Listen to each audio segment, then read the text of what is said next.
All right, so found another interesting AI tool that's relevant to legal. This one is directly pointed at legal. Now, this is Legalese Decoder. It looks like it's been around a month or so, and it's out of Canada, at least according to its Twitter profile. Here it is. They've got some testimonials of some creators and all that.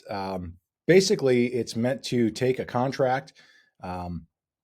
And turn it into plain language. So if I'm not a lawyer or I didn't have a lawyer and say I'm a freelancer and someone sends me an SOW or something like that, or I buy software and there's terms and conditions, it's like basically translate this into plain language.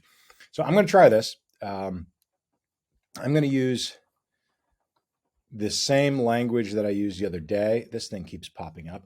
I'm going to take the data privacy and confidentiality provisions out of an MSA.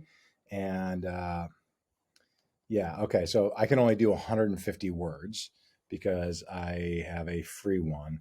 So let me see if I can pull something else here. Where's my, here, I'll do this instead. Bear with me.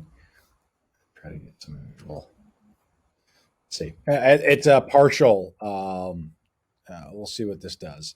So the language I use is if the services involve the handling of confidential information on systems under possession, custody, or control of provider will at all times provide law firm X with unlimited and complete access via physical and remote access to the confidential information, so on and so forth. I think that's pretty straightforward. I don't imagine too many people being confused by that, but this is just a test. Let's see what it turns it into. So I press translate, and it basically said if the provider has confidential information that law firm X needs to see it, the provider has to let law firm X see it whenever they want. The provider also has to give law firm X all the information they need to see the confidential information. Okay. I guess it cleared it up a little bit. It definitely oversimplified it, maybe a little bit too much, in my opinion, because we're supposed to be. If you read the text above, it's providing logins and passwords and all the necessary information for law firm X. That's not in the translated portion.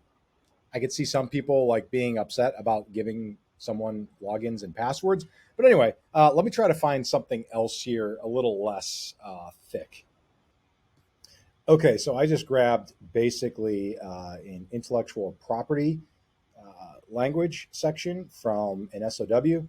So this would be a freelancer doing some work, creating some work product for their client. And let me get rid of the translated. No, hopefully I can.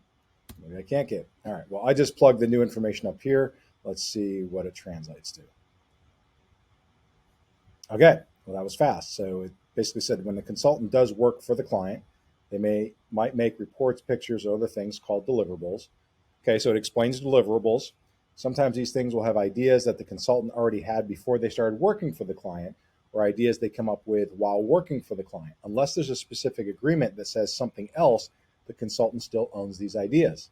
The consultant promises that they have permission to use any ideas that belong to someone else. All right, well, that's actually pretty decent if you ask me, compared to the language above.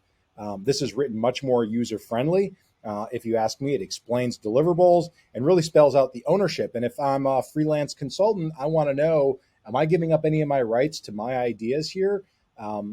What can the client say is theirs or part of the work for hire or work product? So interesting. Anyway, just thought I'd show you this. So this is Legalese Decoder at legalesedecoder.com.